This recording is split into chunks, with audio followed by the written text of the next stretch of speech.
I don't really know. I'm gonna lean towards.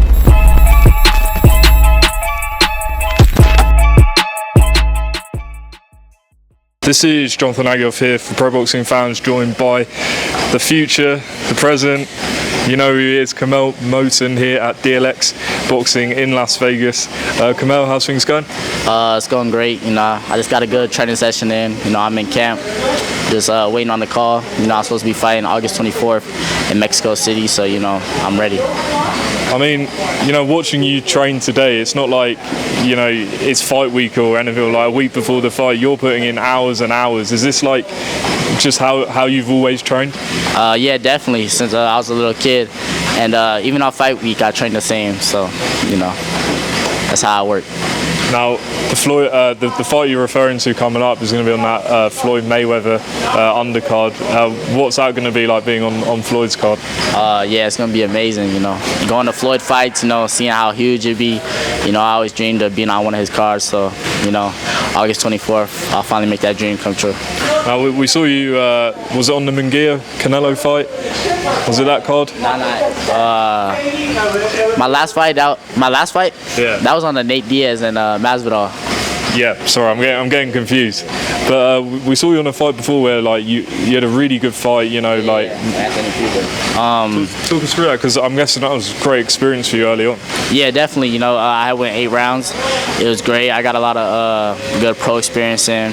My fights before that had only went 1 round, so I was glad to get the rounds in. I got hit with a few shots, and I worked through it. I wasn't really hurt. A lot of people think I was hurt. I wasn't hurt. It was definitely a clean shot he landed, but it didn't hurt me. But I got to show a lot of my skills in there, show my patience, my ring generalship, fight IQ. So I was glad to go 8 rounds. And what about your last fight on the Diaz Masvidal card? Yeah, it was another great fight. Great atmosphere, packed crowd. That was my first time fighting a real big packed stadium. Because I was a little deeper into the pay-per-view, so the crowd was there, and yeah, it was great. My opponent, he didn't belong in there with me, so I got him out of there early. But much respect to him. I've got to speak to you about some of the guys you train with, Jersley and John Easter. I mean, tell us about sort of you guys, because we see you, in the gym on the pads with Lakai. Tell us about like all you three and how far you think all of you can get. Yeah, all of us, we gonna go to the top. Them guys, they all work hard. Jersey, that motherfucker got some pop on his shots. So he gonna be. He's gonna do great in the pros. When he catch them guys on the chin, they going out. And he work hard in the gym every day. And John Easter, he the same way. He got motherfucking bricks in his hands. So he ready for the pros, and he gonna be knocking guys out. So just look out for both them and all the guys at Money Team. We call ourselves Can't Be Fucked With Team. So just stay tuned. And just a shout out to Lakai, who's trying to sort of make his way as a trainer, obviously son of Roger Mayweather. Talk us through him, and how good is he as a trainer, and how far do you think he can get? Yeah, Lakai, yeah, he's great, especially hella great on the mitts. And one thing I noticed about Lakai, he comes every day, and he's one to learn. Even though he's coaching, he's one to learn from the other coaches and get better every day. And he's dedicated. He's there all day, every day. So he's there for all the fighters. So yeah, Lakai, he gonna keep getting better and better at training, and he gonna follow in his father's footsteps. Yeah. Just want to know your thoughts on Terence Crawford beating Israel Madrimov. How do you think he did it at 54? It was a good fight. He fought a real solid guy. I feel like how you pronounce his name? Madrimov. Yeah. He surprised a lot of people. I really didn't even know who he was before the fight, but I guess he was champ at 54, right?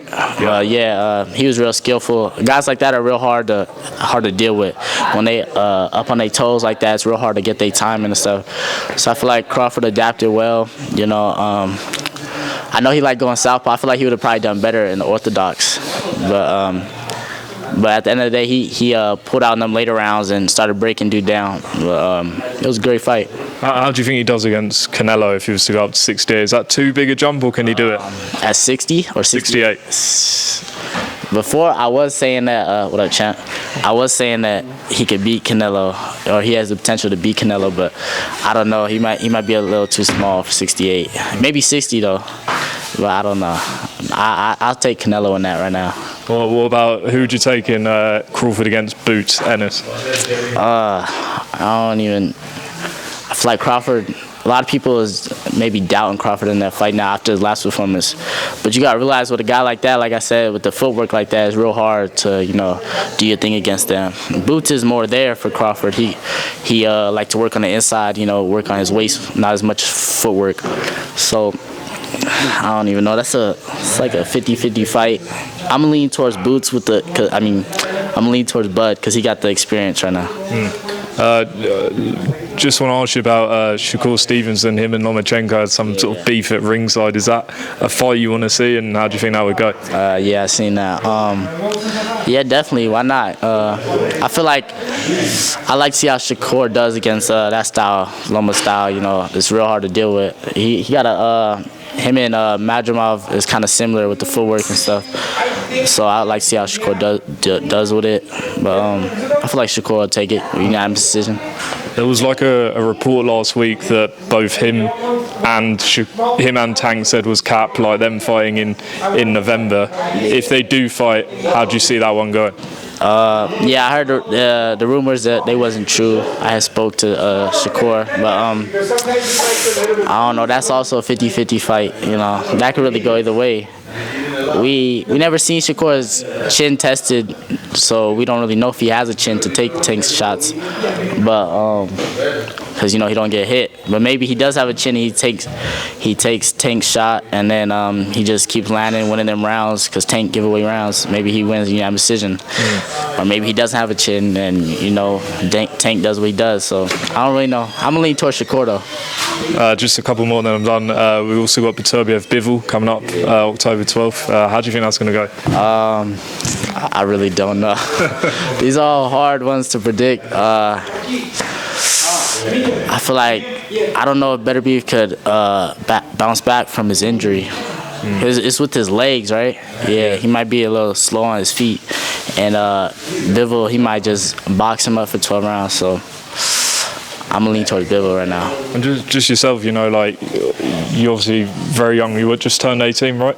Yeah. So how do you feel like you're dealing with all the attention, the big cards and things like that? How? Because you seem pretty comfortable in front of cameras and things like that. Are you as comfortable as you seem? Yeah, I've had a lot of spotlight on me since I was young, so I'm kind of used to it. But it comes with being a star. You got to be able to shine in front of the cameras and the big lights. A lot of people will fold under pressure, but we don't do that with the money team. And finally, what do you think is the super fight for you in the future? Like, I know a lot of these guys might be retired, done, whatever, but if you carry on the way you're going, who do you think's that big name? Maybe even like one of the guys coming through and things like that. Like, is Abdullah Mason at your weight? He's one heavier than me. He's at 35, but it's real hard to tell. Some of like these older guys, they getting older. Who knows when they're retiring? Probably one of these other prospects, I'll say. Maybe like I don't even know. Who you think? I think you and Abdullah, if you're at the same sort of way, that's a mega fight. Yeah, definitely. Abdullah got a lot of skills. Probably one day down the line. Yeah, I think that could be the next mega fight. Listen, Curmel, appreciate your time. Can you just tell everyone where to follow you? Yeah, follow me on all social media platforms at Curmel Moton 1. Keep a lookout for him, Curmel Moton. Appreciate your time. Appreciate you.